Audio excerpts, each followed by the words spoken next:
Eh bien, bonsoir à toutes et à tous. Je m'appelle donc Sylvain Fèvre, je suis ingénieur d'études au CNRS, chargé de médiation scientifique dans un laboratoire donc du CNRS et de l'Université de Rennes 1 qui s'appelle l'Institut des fonctions optiques pour les technologies de l'information, Photon, situé en Bretagne, à Lannion pour ce qui me concerne et aussi à Rennes pour être précis et complet. Et je vais donc vous parler aujourd'hui de ce que nous dit la science sur la nature de l'univers. Alors, cette conférence était bien sûr initialement prévue pour être donnée en live sur le site du Festival Harmonique à Trigance. Et c'est donc une version un peu light que je vais vous présenter ici. Il y a un certain nombre de choses que j'avais prévu de voir en détail et que je ne vais pouvoir que survoler, mais qui sont quand même importantes d'être abordées pour appréhender les conclusions de cette présentation. Donc je vous demande de m'excuser pour les raccourcis, les parachutages que je vais être obligé de faire. Et je vous donne d'ores et déjà rendez-vous au prochain Festival Harmonique sur site pour que je vous donne les compléments que nous ne pourrons aborder ici, ou sinon au travers de vos questions à la fin de mon talk si vous en avez. Alors, au programme. Au programme, eh bien, je propose de commencer par une brève introduction de philosophie des sciences, sans grande prétention, mais il est nécessaire d'aborder les bases de la méthode scientifique pour savoir ce qu'on peut en attendre ou pas. Et puis nous ferons l'inventaire des anomalies qui émergent des deux théories scientifiques les plus consensuelles et éprouvées à l'heure actuelle, que sont la mécanique quantique et la relativité. Mais attention, quand je parle d'anomalies, qu'il soit bien clair qu'il ne s'agit en aucun cas de défauts ou d'erreurs qu'il faudrait imputer à ces théories. Tout ceci est vraiment ultra vérifié par l'expérience et ne souffre d'absolument aucun doute sur la réalité de ces phénomènes. Il s'agit au contraire de comprendre que ces anomalies sont dues à notre vision actuelle du monde, concernant notamment la matière, l'espace et le temps que ces théories nous invitent à revisiter. Et ce qui nous amènera donc à lever le voile, en quelque sorte, sur un nouveau monde dont la science actuelle tente à nous faire prendre conscience. Alors, quel est l'objectif de la science et quel outil se donne-t-elle pour l'atteindre? La science a pour projet de développer une vision cohérente de la nature sur la base de théories dites scientifiques dans le but de comprendre le monde qui nous entoure. Et pour qu'une théorie soit dite scientifique, il faut qu'elle satisfasse au passage d'une sorte de moulinette qu'on appelle la méthode scientifique, qui consiste donc à énoncer cette théorie, c'est-à-dire élaborer un modèle par des propositions logiques ou mathématiques. On va ensuite utiliser cette théorie pour faire une prédiction, puis imaginer une expérience pour tester la prédiction, réaliser l'expérience, observer les résultats de cette expérience qui vont ainsi permettre de valider, modifier ou rejeter la théorie en fonction de leur correspondance avec la prédiction. Alors notez qu'on peut y entrer par n'importe lequel des différents points dans ce diagramme, pas seulement celui de la théorie comme je l'ai fait là, mais tout aussi bien, et même le plus souvent, par ceux de l'expérience ou de l'observation, un peu plus rarement par celui de la prédiction. Mais bon voilà, c'est bien en suivant ce processus d'éternels allers-retours entre la théorie et l'expérience que la science construit aujourd'hui sa vision de la réalité. Pour autant, quelle relation la science entretient-elle avec la vérité avec un grand V? Eh bien, il faut être bien conscient que l'on ne prouve absolument jamais rien en science. Tout simplement parce que pour qu'une théorie soit déclarée vraie, il faudrait déjà faire toutes les expériences qui seraient susceptibles de l'invalider, et il y en a par essence une infinité, et qui plus est, faire chacune de ces expériences avec une précision infinie, ce qui est impossible car tout appareil de mesure possède une précision finie qui lui est propre. La preuve scientifique, c'est donc un abus de langage. Toute théorie scientifique est vouée à être dépassée, démentie, remplacée par une meilleure. En fait, la science n'a pas vocation à établir la vérité, juste s'approcher au plus près d'une description véritable de la nature du monde, mais sans jamais savoir l'atteindre. Seulement, cette approche ne se fait pas forcément d'une manière asymptotique, c'est-à-dire en s'approchant de la vérité petit à petit, d'une manière continue, sans à-coups. De grands sauts peuvent être accomplis en évoluant de paradigme en paradigme. Alors un paradigme, c'est une représentation du monde, une manière de voir les choses qui repose sur un fondement. L'image qui a été utilisée pour illustrer ce phénomène par Thomas Kuhn, le concepteur de cette philosophie scientifique, est celle du canard-lapin, reproduite ici. En effet, certains d'entre vous ont sans doute d'abord vu dans ce dessin la tête d'un canard, alors que d'autres y ont vu celle d'un lapin. Et maintenant que je vous l'ai dit, chacun doit normalement être capable de voir les deux et de passer de l'un à l'autre. Notez bien que vous ne pouvez pas voir les deux en même temps. C'est soit le canard, soit le lapin. Ce qui illustre bien que, suivant le point de vue, le positionnement mental dans lequel vous vous placez, votre cerveau est capable de voir une réalité ou bien une autre, tout en observant la même scène. Et c'est en ça que réside le phénomène de paradigme. C'est en sautant d'un paradigme à un autre que peuvent s'opérer de véritables révolutions scientifiques qui amènent un basculement tout aussi révolutionnaire dans notre vision de la réalité. Je prendrai pour exemple la révolution copernicienne. Après avoir considéré la Terre au centre de l'univers, Copernic nous a fait prendre conscience qu'elle tournait autour du Soleil. Puis on a compris que le Soleil lui-même tournait autour du centre de la galaxie, que la galaxie n'était qu'une parmi des centaines de milliards d'autres. Bref, le simple fait d'avoir inversé la position de deux astres dans leur mouvement relatif nous a fait basculer d'un paradigme dans lequel nous étions au centre de la création à un autre dans lequel nous ne sommes qu'un grain de poussière dans l'univers. Or, actuellement, le paradigme dans lequel la science se situe depuis les travaux de Galilée et puis Newton est ce que je vais appeler le mécanicisme, qui dit que tout l'univers est gouverné par des lois mécaniques déterministes qui opèrent dans le sens croissant du temps. Les causes précèdent temporellement les effets. Et qu'on pourrait résumer à l'univers est constitué de matière et de rayonnement qui se déplacent dans l'espace au cours du temps. Alors Thomas Kuhn décrit le processus de changement d'un paradigme à un autre comme indiqué sur ce schéma. L'adoption d'un paradigme par la communauté scientifique dure tant qu'il n'y a pas d'obstacles, d'anomalies qui le contredisent et qui viennent créer une crise permettant l'émergence d'un nouveau paradigme. Or aujourd'hui, c'est la crise, car les anomalies sont légion, et c'est ce que nous allons voir maintenant. Alors ces anomalies, elles émergent des deux théories les mieux vérifiées expérimentalement de toute l'histoire des sciences. Je veux dire par là que dans le processus vu précédemment de la méthode scientifique, ces théories sont d'une capacité de prédiction corroborée par l'expérience tout à fait impressionnante. Ordinateur, laser, Internet, téléphone portable, GPS, pour ne citer que en termes de technologie, ou encore boson de Higgs, ondes gravitationnelles et autres trous noirs, autant de choses qui ont été prévues par ces théories ou qui en sont nées. C'est vraiment du lourd, il y a de quoi s'y fier. La mécanique quantique, c'est une théorie qui a été construite durant le premier quart du XXe siècle. Elle est l'œuvre conjointe d'une poignée de scientifiques européens, dont je vous ai mis les plus emblématiques ici. Elle décrit les phénomènes fondamentaux dans les systèmes physiques à l'échelle atomique et subatomique. C'est la physique de l'infiniment petit. La relativité, elle est l'œuvre du seul Albert Einstein. C'est en fait l'extension à toutes les lois de la physique du principe de relativité de Galilée. Elle est d'abord restreinte en 1905, puis généralisée en 1915, et devient alors une nouvelle théorie de la gravitation, en remplacement de celle de Newton qui datait de la fin du XVIIe. Et là, c'est la physique de l'infiniment grand. Alors voici un tableau qui liste les anomalies dont j'aurais voulu vous parler en détail, mais je ne vais m'appesantir que sur 3 ou 4 d'entre elles qui illustrent particulièrement le thème du festival cette année qui était l'univers connecté. Pour les autres, je vais donc être obligé, désolé, de ne vous en donner qu'un bref aperçu. Commencez donc par la dualité onde-corpuscule, qui est un des fondements de la théorie quantique. En effet, les particules élémentaires, type photons, électrons, protons, etc., se comportent à la fois comme des ondes et comme des corpuscules. Pour autant, il faut bien voir qu'une onde et un corpuscule, c'est pas vraiment la même chose. L'onde, l'une, remplit l'espace tout entier et passe par les deux fentes à la fois d'un dispositif expérimental qu'on appelle les fentes de Young, alors que l'autre, le corpuscule, est localisé en un point de l'espace et ne passe donc que par une seule des deux fentes du dispositif. Alors, ceci remet méchamment en question notre conception de la matière comme un assemblage de corpuscules à la matière d'un mécanone.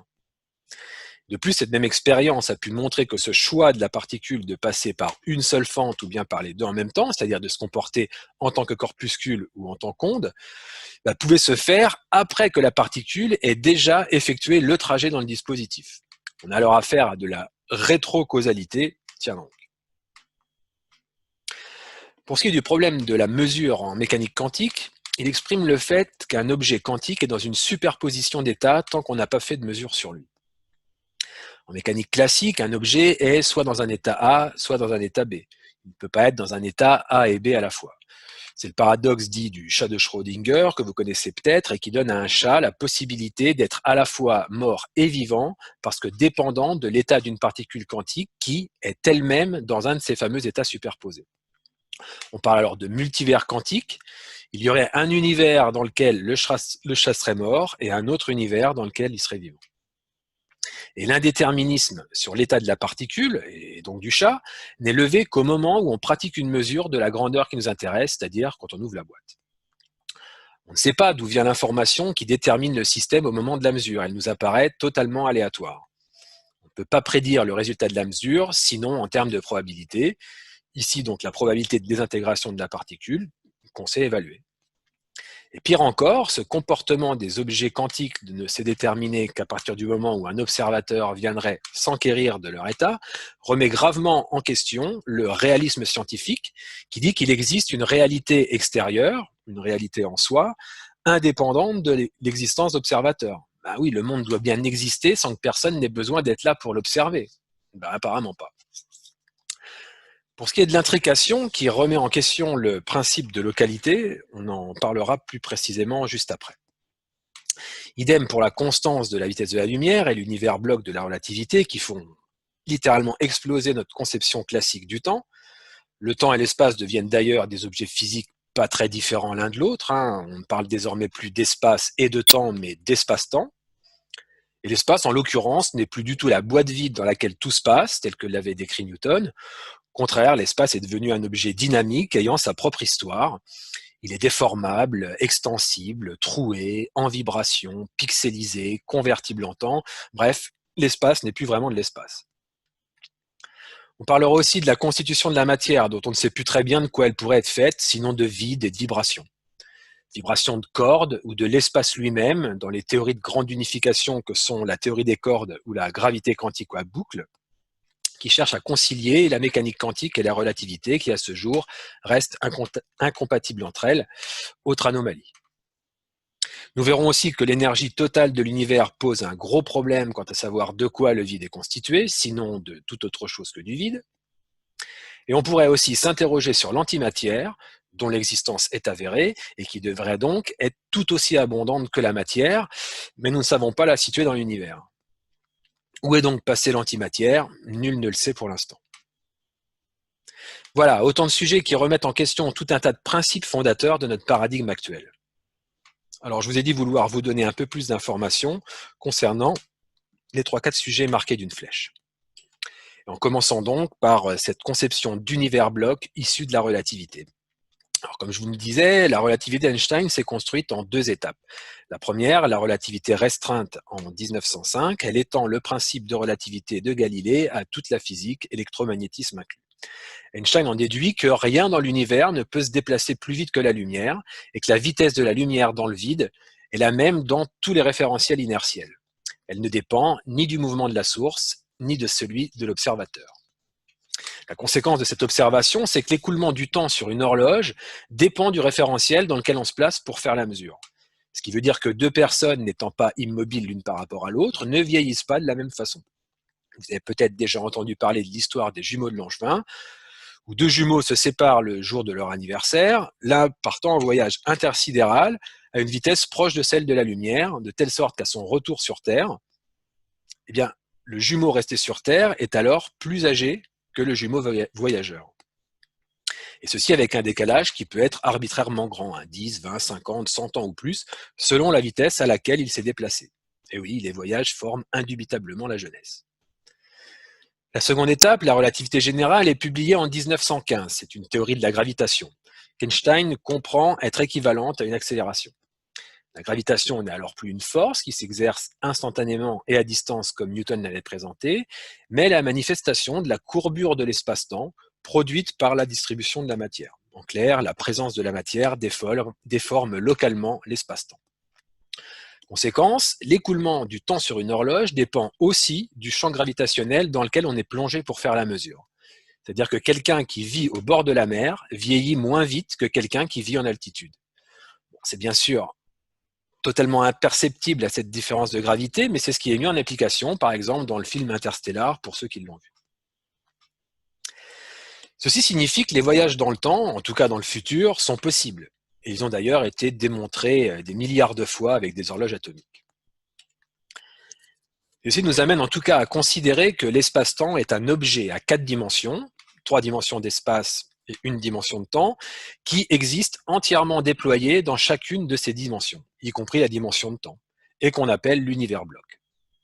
On le représente en 3D comme un cylindre, en enlevant une dimension d'espace à une dimension à l'espace, c'est-à-dire que on réduit la sphère d'espace à un disque, et le temps est déployé selon l'axe du cylindre depuis le Big Bang qu'on voit à gauche sur cette image. Ainsi, le futur est déjà là et le passé existe encore quelque part dans l'espace-temps. Et ce qu'il faut retenir de cette vision de l'univers bloc entièrement déployé dans l'espace et dans le temps, c'est qu'il n'existe pas un front du présent dans lequel la réalité se créerait instant après instant, avant lequel le passé n'existerait plus et après lequel le futur n'existerait pas encore. En fait, la notion de présent est totalement relative et subjective. L'histoire d'un objet dans l'univers ne se constitue pas d'une succession d'instants universels. Il faut plutôt la voir comme une ligne à l'intérieur de l'espace-temps. Alors passons au principe de localité. Connu également sous le nom de principe de séparabilité, c'est un principe selon lequel des objets distants ne peuvent avoir aucune influence directe l'un sur l'autre. Un objet ne peut être influencé que par son environnement immédiat. C'est un principe majeur en physique car il permet de faire de la physique localement, sans avoir à se soucier de l'influence de choses qui ne seraient pas dans l'environnement immédiat de l'expérience qu'on est en train de faire. Or, ce principe, il est remis en question dans le cadre de la mécanique quantique qui prévoit que les interactions entre deux particules quantiques créent des états liés qui font qu'elles ne sont plus indépendantes l'une de l'autre, quelle que soit la distance qui les sépare. L'intrication quantique, c'est le fait qu'une mesure effectuée sur une des particules intriquées détermine immédiatement l'état de sa particule appairée où qu'elle se trouve au moment de la mesure. Plus précisément, s'il y a intrication quantique de l'état de spin d'un système formé par deux particules, par exemple la somme de leurs spins doit être nulle, la connaissance de l'état de spin de la première particule après une mesure effectuée sur celle-ci nous informe de l'état dans lequel se trouve la seconde particule avant même qu'une mesure soit effectuée sur celle-là plus tard. Si la mesure sur la première particule a donné plus 1,5 par exemple, la mesure sur la seconde donnera forcément moins 1,5. Cette intrication quantique, qui combine donc les deux aspects un peu étranges de la mécanique quantique que sont le problème de l'indétermination avant la mesure et la non-localité, insupportait Einstein, au point de lui avoir valu un célèbre « Dieu ne joue pas au dé » dans ses échanges sur le sujet avec Niels Bohr, qui lui était un farouche défenseur de la théorie quantique telle qu'elle était décrite. Le paradoxe EPR est une expérience de pensée décrite par Albert Einstein, Boris Podolsky et Nicolas Rosen, EPR donc, qui voulait démontrer que les dés étaient jetés au départ, quand les particules se séparent, telle une paire de chaussures séparées et envoyées par la poste. Celui qui reçoit la chaussure droite sait forcément que l'autre a reçu la gauche. En 1964, John Bell établit des équations sous forme d'inégalité qui permettent de trancher sur l'hypothèse de localité.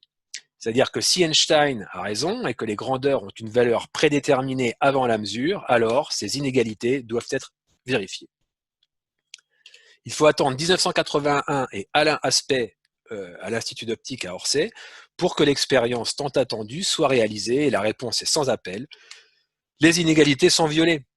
Des théories dites à variables cachées qui attribuent des valeurs prédéterminées au système avant la mesure sont donc réfutées expérimentalement. La mécanique quantique est complète, l'indéterminisme quantique est fondamental.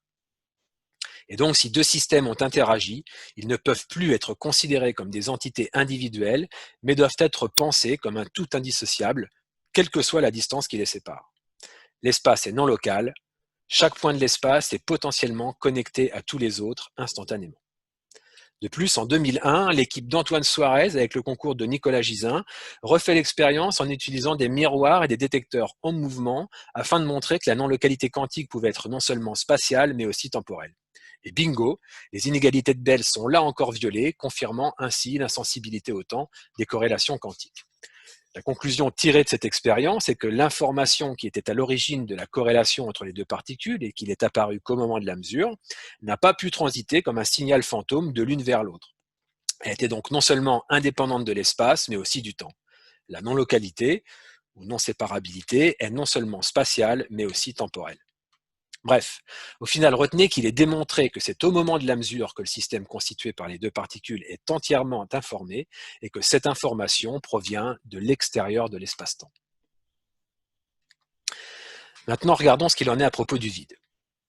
Déjà, il est pour le moins étonnant de noter que la matière est vide à 99,9999999%. Vous savez que la matière est constituée d'atomes qui eux-mêmes sont formés d'un noyau autour duquel gravitent un ou plusieurs électrons.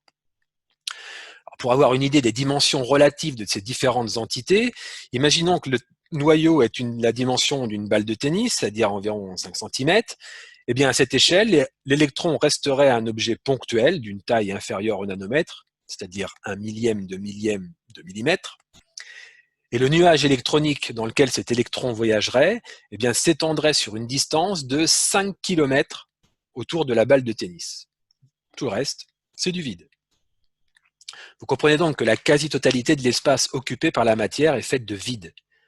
Et ce qui est intéressant de noter ici, c'est que le vide qui emplit l'espace à l'intérieur des atomes, il est présent partout.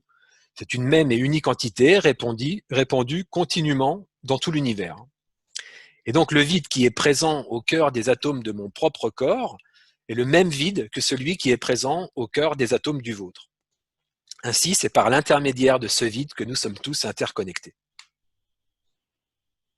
À propos de la composition de l'univers, savez-vous quelle est la contribution de la matière que l'on nommera ordinaire, c'est-à-dire protons, neutrons, électrons, photons, neutrinos, bref, tout ce qu'on connaît et qu'on appelle matière?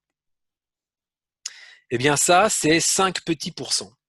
La matière dont nous croyons notre univers fait, c'est-à-dire ce qui n'est pas ce qu'on appelle du vide, ne représente qu'à peine 5% de l'énergie totale qui doit être présente dans l'univers d'après le modèle standard de la cosmologie actuelle. 27 autres pourcents sont constitués de matière noire, appelée ainsi parce qu'elle n'interagit pas avec la lumière. Elle correspond à la masse manquante dans les galaxies pour y maintenir les étoiles. C'est-à-dire que les observations montrent en effet que, vu la vitesse à laquelle tournent les étoiles autour du centre des galaxies, celles-ci devraient être éjectées par la force centrifuge. Il faut donc qu'il existe une énergie gravitationnelle supplémentaire pour maintenir les galaxies compactes. Et les 68% restants sont constitués d'énergie noire, qui est le moteur de l'accélération de l'expansion de l'univers. Les observations astronomiques montrent en effet que l'univers est en expansion, c'est-à-dire qu'à grande échelle, les galaxies s'éloignent les unes des autres. La gravitation étant attractive, on devrait observer au moins une décélération de cette expansion, mais c'est au contraire l'inverse qu'on observe, l'expansion accélère, et pas qu'un peu. Or, pour qu'il y ait accélération, il faut que de l'énergie soit apportée. C'est comme en voiture, pour accélérer, il faut apporter de l'essence. C'est pourquoi on a besoin de l'énergie noire pour créer cette antigravité apparente qui contribue pour plus des 2/3 à l'énergie totale de l'univers. Bref, vous voyez que le vide n'a vraiment rien de vide. Il pourrait contenir jusqu'à 10 puissance 120 fois plus d'informations que le monde matériel, selon certaines estimations. Alors un autre élément qui tend à faire penser que le vide serait tout sauf vide, c'est que plusieurs théories à ce jour évoquent la nécessité d'ajouter des dimensions supplémentaires à l'espace-temps. De la théorie des cordes, en passant par la théorie de Kaluza-Klein ou encore la conjecture de Maldacena, 3 théories non abouties mais extrêmement respectées dans la communauté scientifique, l'espace-temps pourrait revêtir jusqu'à 11 dimensions. Et je voudrais en particulier vous parler des travaux de Philippe Guillemant, un ingénieur de recherche du CNRS, avec qui j'ai eu le plaisir et l'honneur de travailler à l'écriture d'un article sur les biais cognitifs de la pensée matérialiste, dont je vous mets le lien sur son blog, là, en bas de la diapo. Alors, les travaux de recherche qu'il a entrepris ont démontré par une approche classique la nécessité d'ajouter 6 dimensions à l'espace-temps pour que celui-ci demeure entièrement déterminé. C'est publié dans Annals of Physics, une grande revue scientifique à comité de lecture. Il a étudié pour ça les trajectoires des boules dans un billard, c'est-à-dire le modèle mécaniste par excellence, d'après les lois connues de la mécanique. et en considérant simplement, d'une part, que la quantité d'information est limitée pour tout système, y compris dans l'univers, et d'autre part, qu'il y a perte d'informations au cours des interactions, ce qui traduit le fait qu'il y a augmentation de l'incertitude sur la position des boules au cours du temps. Alors, il montre que les boules deviennent libres au bout d'un certain nombre de collisions, car elles ont fini par perdre la totalité de l'information qui avait été mise au départ sur leur position et leur quantité de mouvement. Le billard devient alors quantique, puisque les boules sont dans des états superposés, et un multivers de possibilités d'évolution apparaît. Et pour restaurer une réalité unique, il faut donc réinjecter des informations dans le système, ce qui revient en fait à conserver la densité d'informations, chose qui est totalement ignorée de la science actuelle. On pratique la conservation de l'énergie, la conservation de la quantité de mouvement, mais personne ne s'inquiète de la quantité d'informations. Et ce sont les ordinateurs qui rajoutent en fait des informations sans qu'on y prenne garde. Alors Philippe Guillemont montre qu'il faut ajouter 3 dimensions, ou 3 degrés de liberté si vous préférez, pour déterminer la destination, c'est-à-dire qu'il faut travailler avec des conditions finales, et 3 autres dimensions pour déterminer le chemin, car il y a plusieurs évolutions possibles du système pour le même résultat final. Ces travaux montrent finalement, et c'est ce que vous devez en retenir, qu'il est désormais admis par la communauté scientifique que, malgré ce qu'on nous attend à l'école, la mécanique est incapable à elle seule de déterminer le cours des événements dans un espace-temps classique, et que la destination et le chemin des objets de cet espace-temps sont déterminés par des informations qui proviennent de l'extérieur de l'espace-temps 4 dimensions. Alors pour résumer, ce que nous avons vu jusque-là et qui relève, je vous le rappelle, de la physique, tout ce qu'il y a de plus mainstream. Quand on regarde ces théories droit dans les yeux, elles nous disent que le temps n'existe pas, l'espace n'existe pas, la matière n'existe pas, du moins tel que nous les percevons. À temps, espace et matière, il convient de substituer des grandeurs physiques beaucoup plus objectives et fondamentales que sont vibration, information, énergie. Le nœud du problème étant l'information, c'est une grandeur physique fondamentale et même sans doute la plus fondamentale. Tout est information, en fait, on vit dans un univers d'information et non pas un univers de matière. En tout cas, une chose est sûre, c'est que le mécanicisme est totalement dépassé, car il existe 4 types d'informations non matérielles qui jouent un rôle considérable dans le déroulement des événements, qui sont donc l'information du vide, par exemple l'énergie noire qui exerce une pression négative sur la matière, l'information hors espace-temps, qui intervient au travers du hasard quantique, de l'intrication, l'information de l'infiniment petit, puisque le cours des événements ne peut être déterminé par la mécanique seule, et l'information du futur, puisqu'il est déjà réalisé, c'est que cette information existe. Et tout ça, ce sont autant d'informations qui sont absentes des modèles de la physique actuelle, car on ne sait pas comment les intégrer, car elles sont incompatibles avec l'usage d'équations et qu'elles se heurtent à certains dogmes fondateurs que sont le matérialisme, la causalité stricte ou le déterminisme temporel.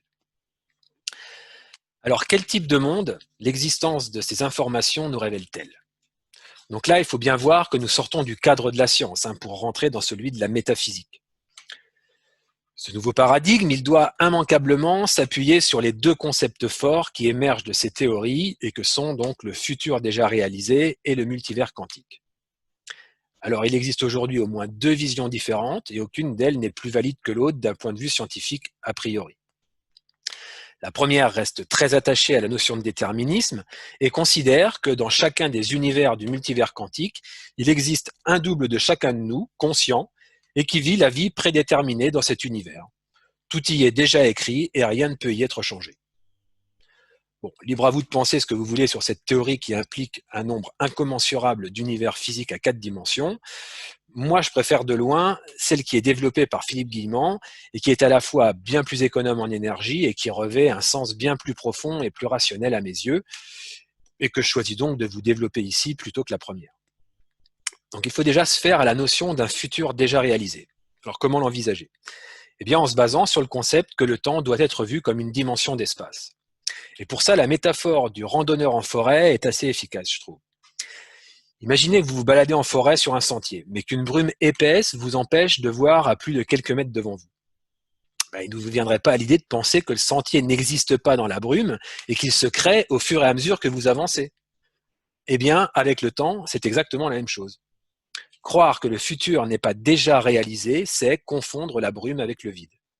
Notre futur est noyé dans un esprit brouillard, certes, mais ce qui ne veut pas dire qu'il n'existe pas déjà. Il est bel et bien déjà déployé, mais nous n'avons pas les moyens sensoriels de le voir arriver, ou sinon sur une petite épaisseur. En effet, on est capable d'anticiper notre futur très proche, on peut aussi avoir des prémonitions. Une raison pour laquelle cette notion se heurte fortement à notre conception de la réalité, c'est aussi qu'elle semble totalement nous priver de libre arbitre. Déjà, il faut savoir que la question du libre arbitre est loin de faire consensus en science. La science s'est construite par opposition à la religion et par voie de conséquence par opposition au libre arbitre. Parce que le libre arbitre, c'est faire des choix qui ne sont pas dictés par les lois physiques, donc par les équations, et c'est donc faire appel à de la transcendance. Donc l'idée d'un au-delà qui ramène à l'idée de Dieu. Le libre arbitre était d'ailleurs déjà banni dans le mécanicisme, via le déterminisme temporel. Alors si le futur est déjà réalisé, nos choix seraient donc totalement illusoires et prédéterminés? Eh bien non, parce que le futur déjà réalisé signifie simplement que nos lignes temporelles dans l'espace-temps sont effectivement bien définies à chaque instant, du passé jusqu'au futur, mais cela ne les empêche pas de pouvoir bouger. Et le multivers quantique suggère justement l'existence de plusieurs lignes temporelles superposées dans le même présent, et donc la possibilité de changement du futur par commutation de lignes temporelles, ce qui serait la clé d'une certaine forme de libre arbitre. Bon, qui resterait quand même à conquérir, car il faut être encore capable de faire ses choix dans le présent en conscience. Et la conscience pourrait justement être un engin de navigation dans l'espace-temps. Car cette information manquante en physique, dont on a fait état tout à l'heure, et que les physiciens osent à peine regarder parce qu'ils ne savent pas quoi en faire. Et si c'était la conscience qui l'apportait? Je veux dire par là, les dimensions supplémentaires qui semblent nécessaires à notre compréhension de la réalité, ne pourraient-elles pas correspondre à différents niveaux de la conscience?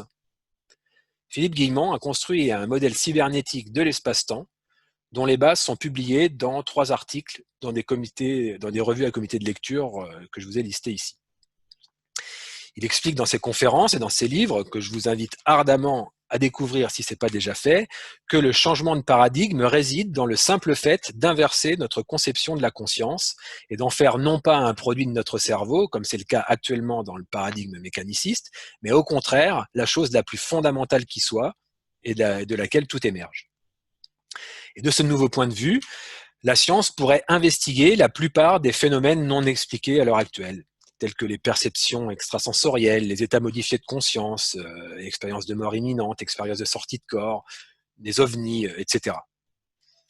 Philippe Guillemont identifie les 2 fois 3 dimensions supplémentaires dont il a démontré la nécessité pour déterminer le cours des événements à 2 niveaux de notre conscience, de 3 dimensions chacun. Le soi et le moi, pour reprendre le vocabulaire de Carl Jung, permettant respectivement de déterminer notre destination, c'est-à-dire notre destinée, et notre chemin, c'est-à-dire notre parcours initiatique dans le présent. Et son modèle précise la fonction de l'âme, dont ces 6 dimensions seraient le siège, et que l'on peut définir de manière on ne peut plus rationnelle comme un système immatériel de coordination quantique et atemporelle du vivant, capable de rejeter son excédent d'entropie et de survivre à la mort physique. Autant de concepts que la science approuve point par point. Elle jouerait donc le rôle d'interface entre l'esprit et le corps, permettant la transmission d'informations entre ces 2 mondes, matériel et immatériel, pour leurs évolutions respectives, et donnant ainsi un sens à la vie incarnée, à savoir un moyen d'évolution de l'âme, en développant les valeurs spirituelles, amour et don de soi.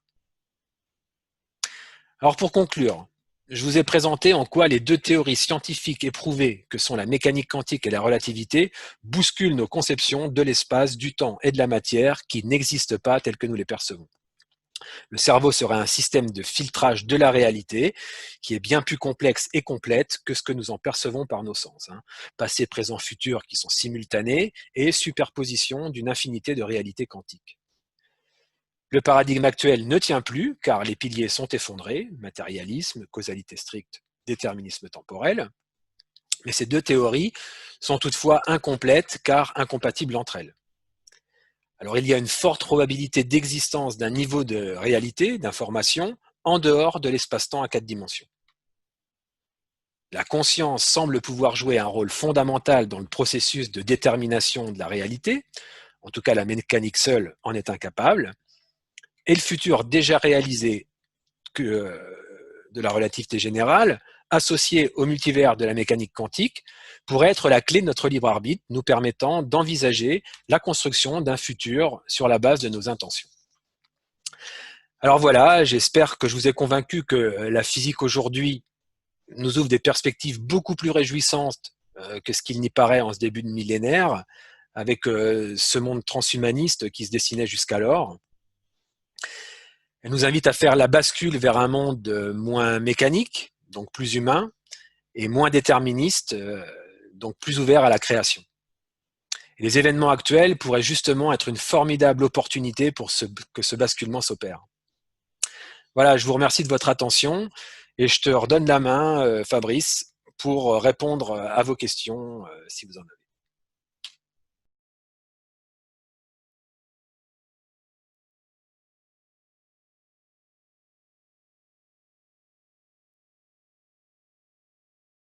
L'âme est-elle un sujet scientifique? C'est ça, hein. La réponse aujourd'hui est clairement non. Parce que déjà, malgré tout ce que je viens de vous dire, et qui, je le rappelle, est pourtant tout ce qu'il y a de plus mainstream pour ce qui est des anomalies en mécanique quantique et en relativité qu'on vient de voir, la plupart des scientifiques sont encore méchamment englués dans une pensée matérialiste qui les empêche de réfléchir en ces termes, quoi. L'histoire des sciences dont je vous ai parlé un peu, le formatage, le cloisonnement, quoi, etc., qui n'autorise pas vraiment de telles hypothèses. Et là, d'ailleurs, je vous renvoie à cet article que j'ai écrit avec Philippe Guillemant sur les biais cognitifs de la pensée matérialiste, que je peux peut-être partager dans le chat, là. Hop, je dois pouvoir arriver. Hop, comme ça, voilà. Donc ça, c'est l'article qu'on a coécrit donc ensemble avec Philippe Guillemant, où on liste un certain nombre de ces biais cognitifs qui obstruent la voie de la raison et qui sont un peu systématiquement utilisés par des soi-disant rationalistes ou autres sceptiques quand il s'agit de nier l'hypothèse de l'existence de l'âme en particulier, mais aussi, on l'a vu là, du libre arbitre, de la conscience hors cerveau, des processus téléologiques comme le dessin intelligent, l'intelligent design, etc., quoi. Et puis aussi parce qu'à ce jour, il n'y a pas de modèle théorique permettant d'appliquer la méthode scientifique telle qu'on l'a vu dans la présentation. Philippe Guillemant propose bien un embryon de modèle, mais il faudrait aussi que la communauté scientifique dans son ensemble s'y mette, car c'est en plus un sujet hautement transdisciplinaire qui ferait intervenir la physique, la biologie, la psychologie, les neurosciences, etc. Mais l'organisation de la science aujourd'hui ne favorise absolument pas ce genre d'interaction, tant elle est cloisonnée dans ces différentes disciplines. Parce que sinon, si on reprend la définition que j'ai donnée dans la présentation et qu'on pose la question « Existe-t-il pour chaque corps vivant un système non mécanique, non matériel qui soit capable de minimiser l'entropie dans le corps et de survivre après la mort ?» La réponse à chacune de ces 4 propositions est indubitablement oui. Parce que système immatériel, oui, on a vu que le vide était plein d'informations. Système non mécanique, oui, on a vu aussi que la mécanique seule ne pouvait pas déterminer le cours des événements. Capable de minimiser l'entropie. Alors l'entropie, c'est ce qui caractérise le désordre d'un système. Et il y a un principe de la thermodynamique, le second principe de la thermodynamique, qui dit que tout système fermé doit obligatoirement voir son entropie augmenter au cours du temps, et donc le désordre avec. Mais la biologie a montré que pour les êtres vivants, à l'échelle de la protéine, ce principe de la thermodynamique ne s'appliquait plus, car les êtres vivants sont capables de pérenniser la complexité ordonnée de leur organisme. Et puis survivre après la mort, oui, parce que les informations quantiques sont indépendantes du temps. Donc voilà, selon cette définition, si on adopte cette définition pour l'âme, la science approuve la possibilité de son existence et elle pourrait et devrait donc être un sujet d'étude scientifique. Sauf qu'aujourd'hui, on en est loin, quoi. Même s'il existe quand même un certain nombre d'études scientifiques autour de sujets relevant des facultés psy, sur la méditation, sur les expériences de mort imminente, les expériences de sortie de corps, etc. Mais ça reste encore encore complètement anecdotique, quoi.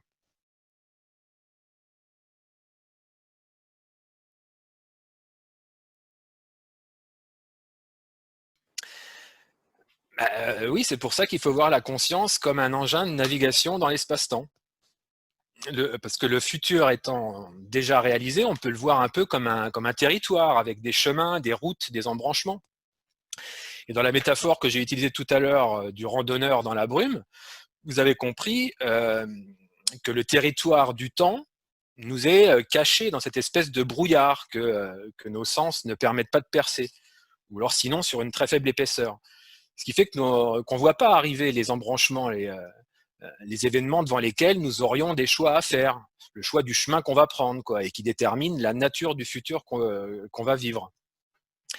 Et c'est d'ailleurs tout l'intérêt des pratiques de pleine conscience, quoi, méditation, yoga, qigong, toutes les pratiques de développement transpersonnel, parce qu'elles nous permettent de nous ancrer dans le présent et ainsi d'augmenter en fait l'épaisseur du présent de laquelle nous sommes conscients. Alors on est du coup beaucoup plus à même de prêter l'attention nécessaire aux événements qui arrivent pour pouvoir faire le choix en conscience de prendre tel ou tel chemin. Alors en plus, dans le modèle de Philippe Guillemont, ces embranchements peuvent apparaître suite à une intention qu'on a émise et qui a augmenté la probabilité d'occurrence d'un futur correspondant à cette intention. Alors ce futur ferait alors redescendre de l'information dans notre présence sous forme de synchronicité afin que nous puissions le rejoindre. Et cette synchronicité, c'est ces fameuses coïncidences étranges et improbables qu'on a tous déjà vécues et qui font sens quand même pour nous, quoi. Ce qui voudrait dire que nos intentions, en fait, causent des effets dans le futur qui deviennent des futures causes d'un effet dans le présent. En fait. Et c'est là que résiderait tout notre pouvoir créateur, en fait, par le biais de nos intentions. C'est de faire apparaître dans le futur des situations nous permettant de bifurquer dans l'espace-temps. Mais attention, tout de même, il faut que ces intentions elles soient authentiques, hein, c'est-à-dire qu'elles soient portées par notre être profond, la partie de nous-mêmes qui vit à l'extérieur de l'espace-temps 4D, le soi de Jung, et il faut donc déjà être capable de capter ces intentions qui sont des informations hors espace-temps, et non pas les construire avec notre mental, parce que notre cerveau, lui, il vit dans le monde matériel, et nos raisonnements ne traitent donc que des informations internes à l'espace-temps 4D, quoi. Et donc pour ça, il faut cultiver le lâcher-prise, donc faire taire le mental. Il faut cultiver le détachement de l'ego, hein, c'est ce pour qui on se prend, celui pour qui on se prend, le moi, quoi, en fait. Il faut cultiver la confiance en soi, quoi, c'est-à-dire ne pas se laisser influencer par ses émotions, les émotions de peur en particulier. Car tout ça, le mental, l'ego, les émotions, bah, c'est trois conditionnements, trois prisons qui nous coupent de la relation avec notre transcendance, quoi, qui, elle, se manifeste plutôt via l'intuition, la foi, le don de soi, quoi. En fait, Ok. si la conscience est un engin de navigation dans l'espace-temps, il faut voir le cerveau en fait comme la composante véhicule de cet engin. Le soi, donc la partie supérieure de l'âme, extérieure à l'espace-temps, ce serait le GPS qui calcule le chemin en fonction de notre destination. Et le moi, la partie inférieure de l'âme, qui vit dans le présent, elle, serait le conducteur, en fait, quoi, qui choisit le chemin à prendre.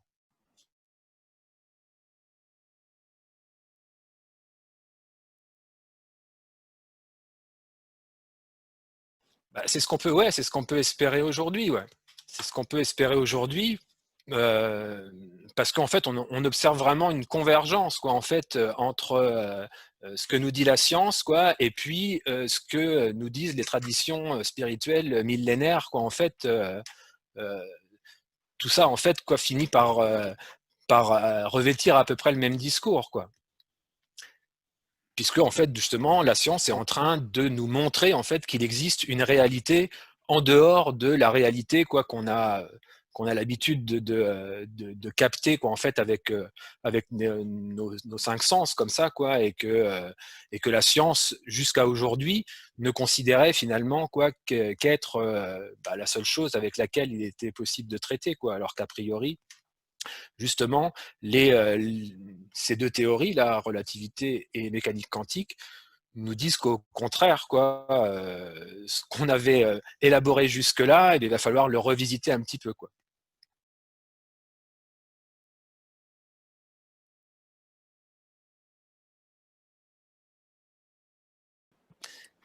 Les trous noirs, hein, c'est ça, ouais. Un trou noir, déjà vu de l'extérieur, c'est un astre comme un autre, en fait, hein. Je veux dire par là que les trous noirs, ce ne sont pas les espèces de monstres errants dans l'univers qui avalent tout sur leur passage, comme ils peuvent être présentés parfois, hein. Ils sont à leur place, et la matière, elle s'est organisée autour pour faire des planètes qui gravitent, comme c'est le cas dans un système stellaire classique.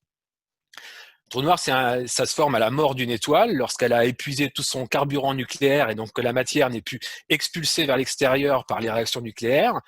Là, la matière s'effondre sous son propre poids jusqu'à créer un objet hyper compact, et qui est tel que la vitesse de libération de cet astre est supérieure à la vitesse de la lumière. Alors, du coup, plus rien peut plus s'en échapper, même pas la lumière. La vitesse de la vitesse de libération, c'est la vitesse qu'il faut donner à un objet lancé de la surface d'un astre pour qu'il s'échappe de la gravité et qu'il ne soit donc plus soumis. Sur Terre, c'est environ 11 km par seconde. Et donc voilà, s'il faut donner une vitesse supérieure à la vitesse de la lumière à quelque chose pour qu'il sorte du champ de gravité, eh ben rien ne peut s'échapper puisque rien ne peut aller plus vite que la lumière.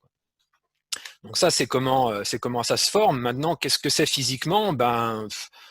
On n'en sait un peu rien en fait, quoi, puisqu'on ne peut pas aller y faire un tour et puis revenir pour le dire, quoi.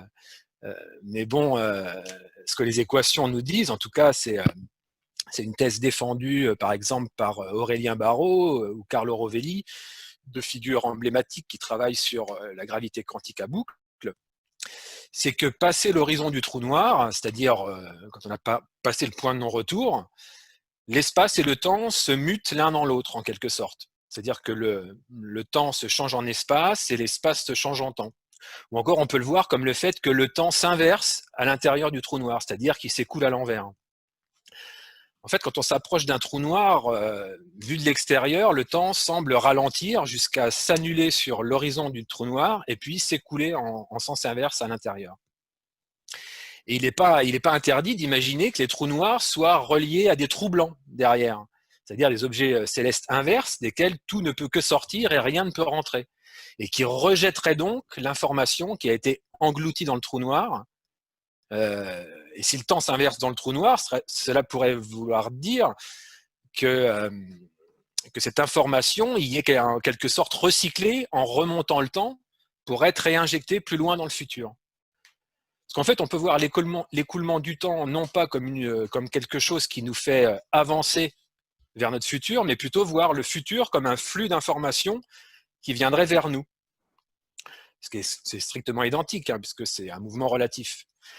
Mais il faudrait plutôt voir que nous sommes immobiles et que c'est l'information qui se déplace, quoi. Et si l'information absorbée par le trou noir se retrouve projetée en direction du futur, pour y être réinjectée sous forme de trou blanc en direction du présent, puis du passé. Notez d'ailleurs que ça expliquerait pourquoi on ne voit pas de trous blancs dans l'univers, hein, alors qu'ils devraient être normalement infiniment plus visibles que des trous noirs, puisqu'ils rejettent une quantité phénoménale de lumière, a priori. Pourtant, on n'en voit pas. Bah, c'est parce que ce serait parce que regarder dans l'univers, c'est forcément regarder dans le passé. Or, les trous blancs, ils sont dans le futur. Donc c'est pour ça qu'on ne les voit pas.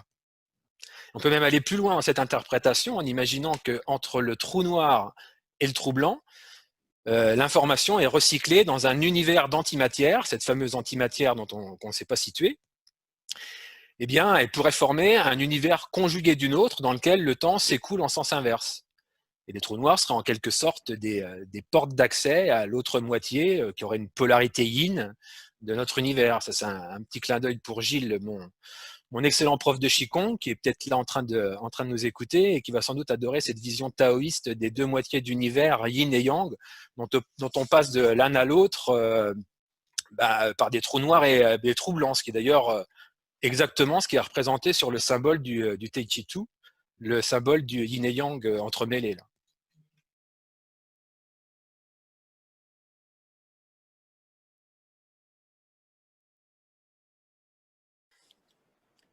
Le fait que ouais, tout est illusion. C'est-à-dire qu'on a vu effectivement que la science nous disait que le temps, l'espace, la matière n'existaient pas.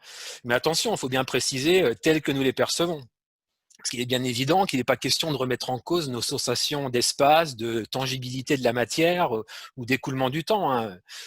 Mais ce que ces théories nous apprennent, c'est que ces notions n'ont rien de fondamental et d'absolu. L'espace, la matière et le temps constituent bien une certaine forme de réalité, mais ce n'est pas la réalité. C'est en quelque sorte que notre réalité, qui est subjective, qui est collectivement subjective, quoi, en fait. En fait, on comprend mieux notre réalité en oubliant la matière, l'espace et le temps, et en concevant que c'est notre conscience qui reçoit via le filtre du cerveau un flux d'informations provenant du futur, et que c'est elle qui transforme par ses vibrations en sensations de matière, d'espace et de temps qui s'écoulent. Ainsi, en fait, nous construisons collectivement notre réalité en actualisant dans le présent ce flux d'informations qui serait des informations quanto-gravitationnelles par un acte de prise de conscience de ces informations. Et c'est donc bien la manière dont nous accueillons ces informations sur les plans émotionnels, mentaux, énergétiques, qui leur donne la façon dont elles se manifestent dans la réalité. En fait, la réalité 4D, c'est que le produit de nos croyances, la manière dont nous voyons collectivement le monde, en fait.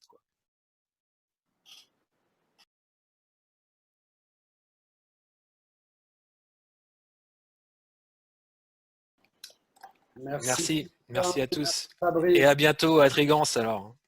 Merci.